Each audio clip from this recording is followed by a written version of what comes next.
Hello friends, welcome to our channel T R solution academy. আমি সুমিত অধিকারী। আজকে আমরা SSC group C এবং D এর প্র্যাকটিস ক্লাস 8 নাম্বার করব। ঠিক আছে, চলো ফার্স্ট কোশ্চেন দেখো কি বলেছে। একটি গাড়ির দাম একক দশক শতক হাজার অযুত লাখ 5 লাখ টাকা। একটা গাড়ির দাম 5 লাখ টাকা। যদি গাড়ির দাম 20% হ্রাস পায় তাহলে এখন গাড়ির দাম কত? দেখো, গাড়ির দাম 20% হ্রাস পেয়েছে, তাহলে 100% যদি গাড়ির দাম হয়, এখন যদি 20% কমে তাহলে এখন গাড়ির দাম কত? আগের দামের 80% হবে। 100% গাড়ির দাম 20% কমেছে, তাহলে এখন গাড়ির দাম 80%। তাহলে গাড়ির দাম ছিল 5 লাখ টাকা, এখন হয়েছে এর 80%, মানে 80/100। তাহলে একটা দুটো, তাহলে 5 কত 40, আর কটা জিরো? 4টে জিরো, 1 2 3 4। তাহলে এখানে 1 2 3 4 5, এ অপশনটা কারেক্ট অ্যান্সার। এখন গাড়ির দাম তাহলে 4 লাখ টাকা। ওকে, নেক্সট কোশ্চেন। এ বি সি একটি কাজ 12 দিনে করতে পারে, এ ও বি একটি কাজ 24 দিনে করতে পারে, বি ও সি ওই কাজটি 18 দিনে করতে পারে। এ ও সি একসাথে কাজটির 5 গুণ কত দিনে করতে পারবে? আচ্ছা, সবার আগে দেখি এ বি সি একটা কাজ কদিনে করে? 12 দিনে করে। এ প্লাস বি ওই কাজটা কত দিনে করে? 24 দিনে করে। আর বি প্লাস সি ওই কাজটা কত দিনে করে? 18 দিনে করে। তাহলে টোটাল ওয়ার্ক কত? 12, 24 আর 18 লসাগু। 12 আর 24 এর লসাগু 24 হয় তো, তাহলে 24 আর 18 আমরা লসাগু বের করি। কত দিয়ে যাব? কত দিয়ে করি? 6 দিয়ে করি। 4 6 24, 3 6 18। তাহলে 3 4 আর 12, 6 12 কত? 72। তাহলে লসাগু হয়ে গেল 72। তাহলে এফিসিয়েন্সি 6 12 72, 3 24 72, 4 18 72। এবিসি তিনজনের এফিসিয়েন্সি কত? 6 ইউনিট। এ আর বি এর এফিসিয়েন্সি 3 ইউনিট, বি আর সি এর এফিসিয়েন্সি 4 ইউনিট। কোশ্চেনে বলেছে এ ও সি একসাথে কাজটির 5 গুণ কত দিনে করতে পারবে? আচ্ছা, এর এফিসিয়েন্সি কত আমরা আগে বের করব। দেখো, ফার্স্টে দেখো ভালো করে বুঝবে। তিনজনের এফিসিয়েন্সি 6 ইউনিট, আর শুধু এ বির এফিসিয়েন্সি 3 ইউনিট। তাহলে এক্সট্রা সি এর এফিসিয়েন্সি কত হবে? 6 মাইনাস 3, মানে 3 ইউনিট। তাহলে সি একদিনে 3টে কাজ করে। ঠিক আছে, আবার আরেকবার দেখো। তিনজনের এফিসিয়েন্সি 6 ইউনিট, আর বি আর সির এফিসিয়েন্সি 4 ইউনিট। তার মানে এর এফিসিয়েন্সি কত? 6 মাইনাস 4, মানে কত? 2 ইউনিট।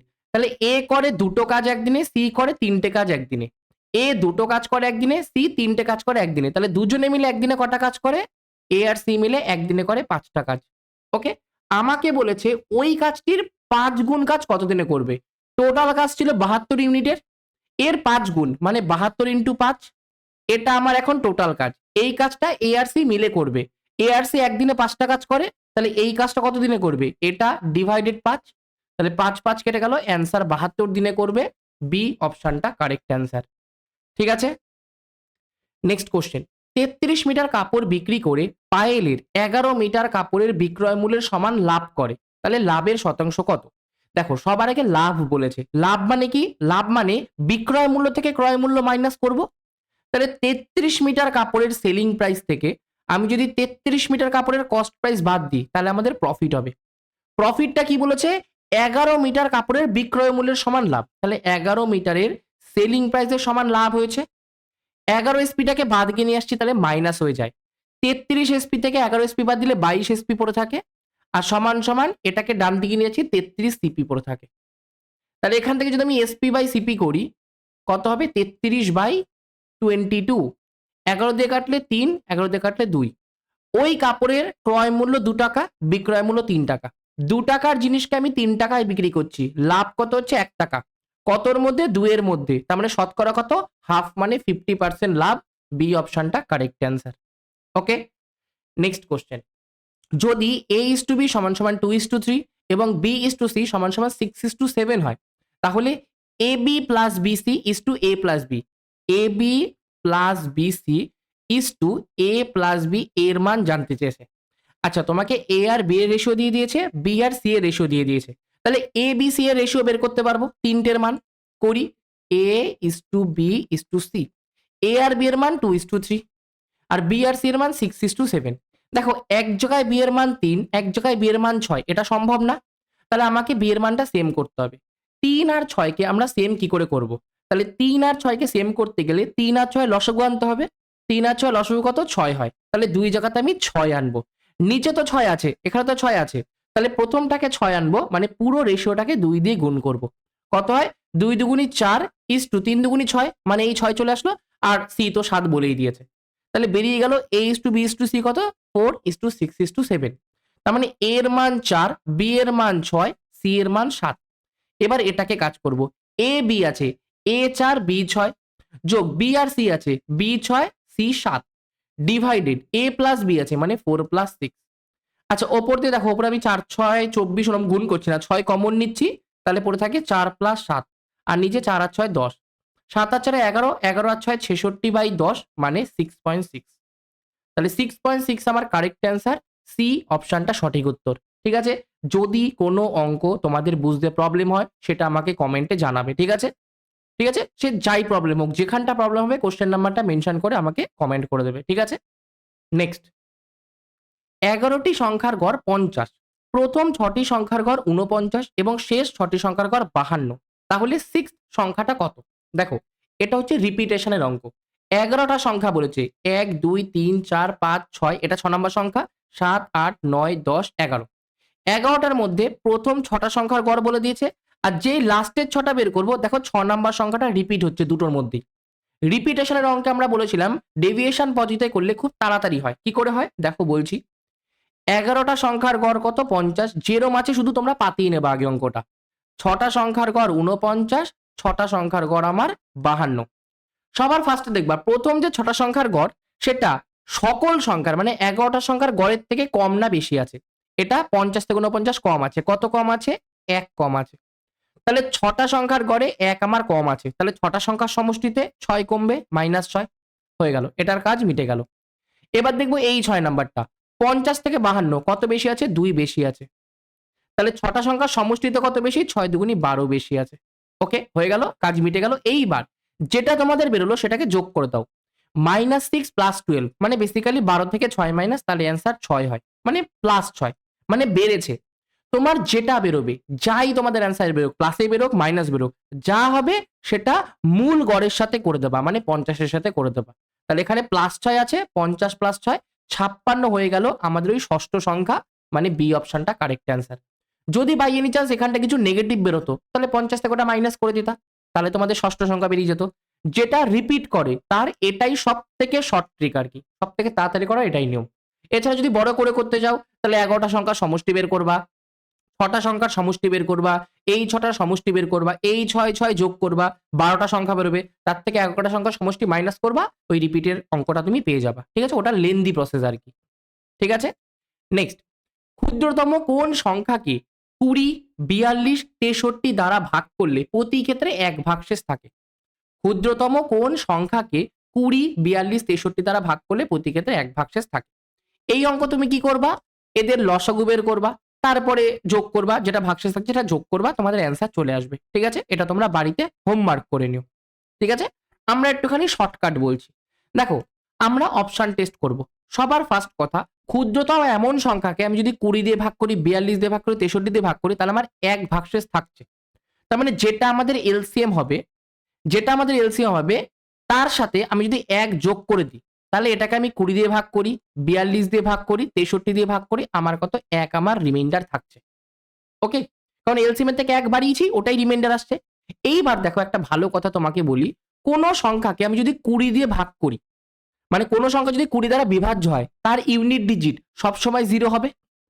কোন সংখ্যা যদি 20 দ্বারা বিভাজ্য হয়, তার ইউনিট ডিজিট সবসময় 0 হবে।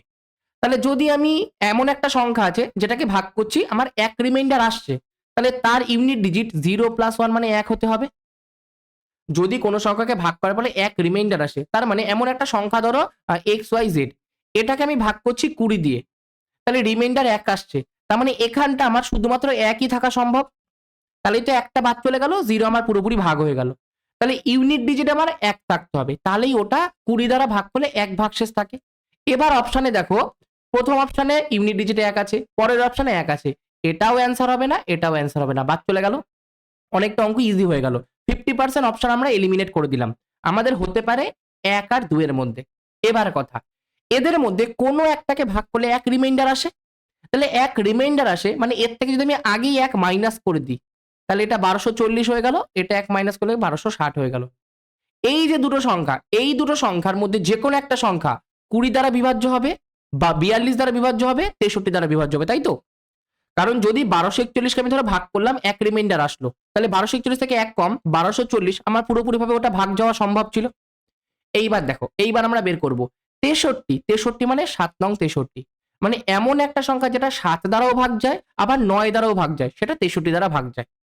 আমরা চেক করব এই দুটোর মধ্যে কোনটা 9 দ্বারা ভাগ যায়। প্রথমটার যদি আমরা সবকটা ডিজিটকে যোগ করি তাহলে কত হয়?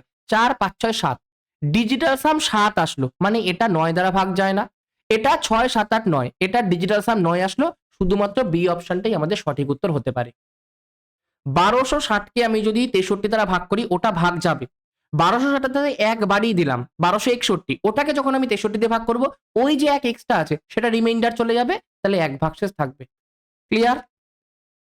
নেক্সট, রামের 5,000 টাকা সরল সুদে 4 বছর পর 9,000 টাকায় পরিণত হয়। যদি সুদের হার 5% বেশি হতো, তাহলে 4 বছর পর কত টাকা সুদ পাওয়া যেত? আচ্ছা দেখো, রামের 5,000 টাকা 4 বছর পর 9,000 টাকায় পরিণত হয়েছে, মানে 9,000 টাকাটা হচ্ছে আমার সুদ আসল, 9,000 টাকাটা অ্যামাউন্ট, তাহলে কত টাকা সুদ পেয়েছি? অ্যামাউন্ট থেকে আমি যদি প্রিন্সিপালকে মাইনাস করে দিই, তাহলে আমি সুদ পাবো যেটা আমার 4,000 টাকা।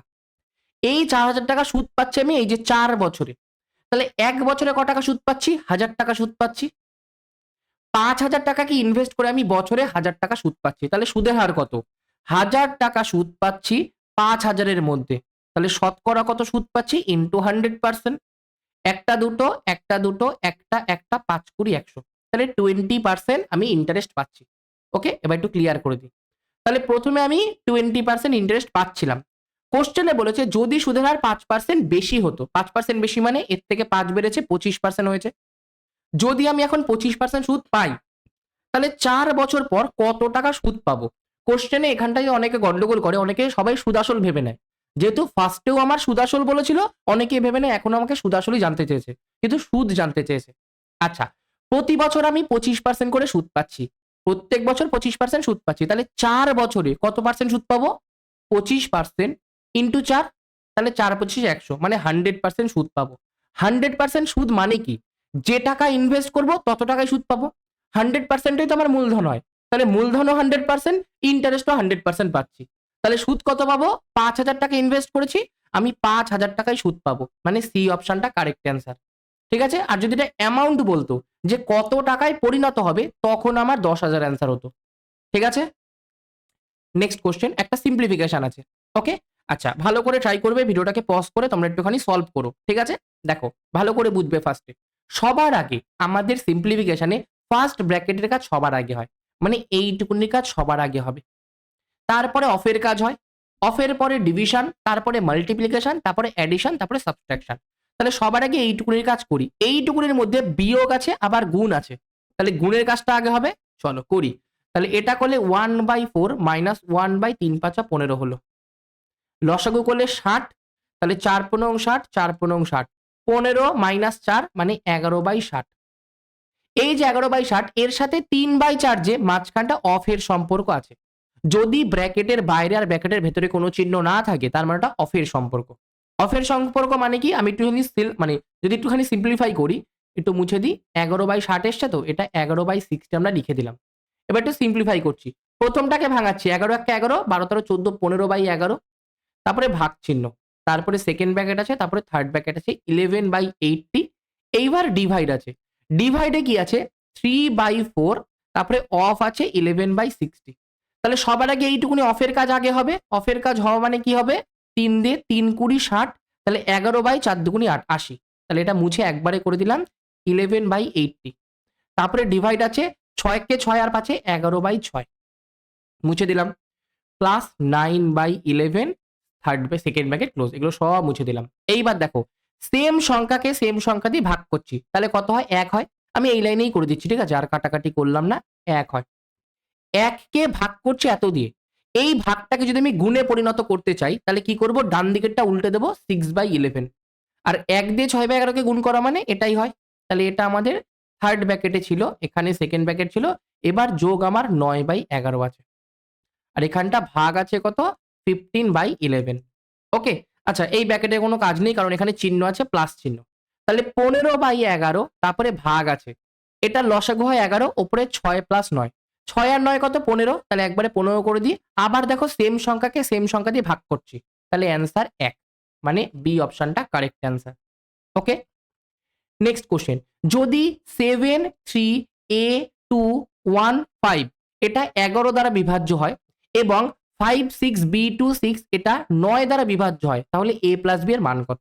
আচ্ছা, এই সংখ্যাটা 11 দ্বারা বিভাজ্য। 11 দ্বারা বিভাজ্যর নিয়ম কি?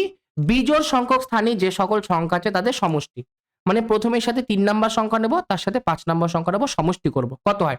7 প্লাস a প্লাস 1 মানে 8 প্লাস a। আর জোড় স্থানে কে কে আছে? 2 নাম্বার সংখ্যা, 4 নাম্বার সংখ্যা, 6 নাম্বার সংখ্যা, কত হয়? 5 আর 2 7 আর 3 10। তাহলে 8 প্লাস a আর 10 এর ডিফারেন্স হয় আমার 0 হবে অথবা 11 এর কোনো গুণিতক হবে। একটু সলভ করি। a মাইনাস 8 থেকে 10 বাদ দিলে 2, a মাইনাস 2, a মাইনাস 2 কখনো 11 হতে পারে না, তাহলে 0ই হবে। কারণ a এর ম্যাক্সিমাম মান 9 হতে পারে, 9 থেকে 2 বাদ দিলে তো 11 হবে না, তাহলে a মাইনাস 2 0 হবে। তাহলে এর ভ্যালু কত? 2 হয়ে গেল। হয়ে গেল, এর ভ্যালু 2 আমরা কোথায় বসাবো? এর জায়গায় আমরা 2 বসিয়ে দিলাম। ওকে, আচ্ছা এবার এই সংখ্যাটা 5 6 b 2 6 এটা 9 দ্বারা বিভাজ্য। 9 দ্বারা বিভাজ্য মানে কি? এদের প্রত্যেকটা ডিজিটের সমষ্টি যদি করি সেটা 9 এর গুণিতক হবে। চলো করি, 5 আর 6 কত? 11, 11 আর 2 13, 13 আর 6 কত? 6 7 8 9 19, 19 প্লাস b আমার 9 এর গুণিতক হবে। আচ্ছা 19 এর থেকে বড় 9 এর গুণিতক কে আছে? 3 নং 27, তাহলে এখানটা 27 হবে। 19 এর সাথে কত যোগ করলে 27 হয়? 19 এর সাথে যদি 8 যোগ করি তাহলে 27 হয়, তাহলে বি এর মান কত? 8 হয়ে গেল। আমাকে এদের যোগ বলেছে, তাহলে 8 আর 2 10, ডি অপশনটা কারেক্ট অ্যান্সার হলো। চলো লাস্ট কোশ্চেন, একজন দুধওয়ালা 15 কেজি দুধ কিনে তাতে 3 কেজি জল মেশালেন, যদি প্রতি কেজি মিশ্রণের দাম 22 টাকা হয়, তাহলে প্রতি কেজি দুধের দাম কত? মানে ফার্স্টে ওনার কাছে 15 কেজি দুধ ছিল, সে কি করেছে? আরো 3 কেজি জল মিশিয়েছে, তার ফলে তার মিশ্রণের দাম 22 টাকা হয়ে গেছে। তাহলে এখন বলেছে তার দুধের দাম কত? দেখো, ফার্স্টে আমার 15 কেজি দুধ ছিল, আমার 15 কেজিরই দাম বের করতে হবে। 15 কেজি দুধের যে দাম সেটাই 15 প্লাস 3 কেজি মিশ্রণেরও সেম দাম হবে। তাহলে এই যে 22 টাকা আছে মিশ্রণের দাম, কত লিটার আমার মিশ্রণ হয়েছে? 15 কেজি দুধ ছিল আর 3 কেজি জল ছিল, তাহলে আমার 18 কেজির মিশ্রণ হয়েছে। এই 18 কেজি যে মিশ্রণ তার প্রতি কেজির দাম 22 টাকা, তাহলে টোটাল 18 কেজি মিশ্রণের দাম কত? 18 ইন্টু 22 টাকা। আর এটাই আমার 15 কেজি দুধের দাম। কেন? কারণ জল আমরা বিনা পয়সায় পাই, জলের দাম আমরা কাউন্ট করি না। তাহলে এটা যে মিশ্রণের দাম, এটা তো শুধু দুধেরই দাম, কারণ দুধের সাথে জল মিশিয়েছি, জলের তো কোনো দাম নেই, সেটাই আমার হয়ে গেছে মিশ্রণের দাম। তাহলে এখান থেকে সিম্পলিফাই করলে 3 দিয়ে 3 6 18, 3 দিয়ে 3 5 15, 6 ইন্টু 22 করি, 6 দুগুণে 12, 1 6 দুগুণে 12 13, 132, আর ওই 5টাকে নিচে নিয়ে আসি 5। এটা হয়ে গেল আমার দুধের প্রতি লিটারের দাম। লিটার মানে প্রতি কেজির দাম, এখানে কেজিতে বলেছে তাহলে কেজির দাম। 5 দিয়ে যদি করি, 5 দুগুণে 10 32, 5 6 30, 20, 4 5 20, 26.4 টাকা। 26.4 টাকা হচ্ছে আমার প্রতি কেজি দুধের দাম, মানে বি অপশনটা কারেক্ট অ্যান্সার। ওকে, তো আজকের জন্য এইটুকুনি। ক্লাসটা ভালো লাগলে ক্লাসটাকে একবার লাইক করে দিও, চ্যানেলে যদি প্রথমবার হয়ে থাকো চ্যানেলটাকে একবার সাবস্ক্রাইব করে দিও। Thank you, keep learning, keep supporting.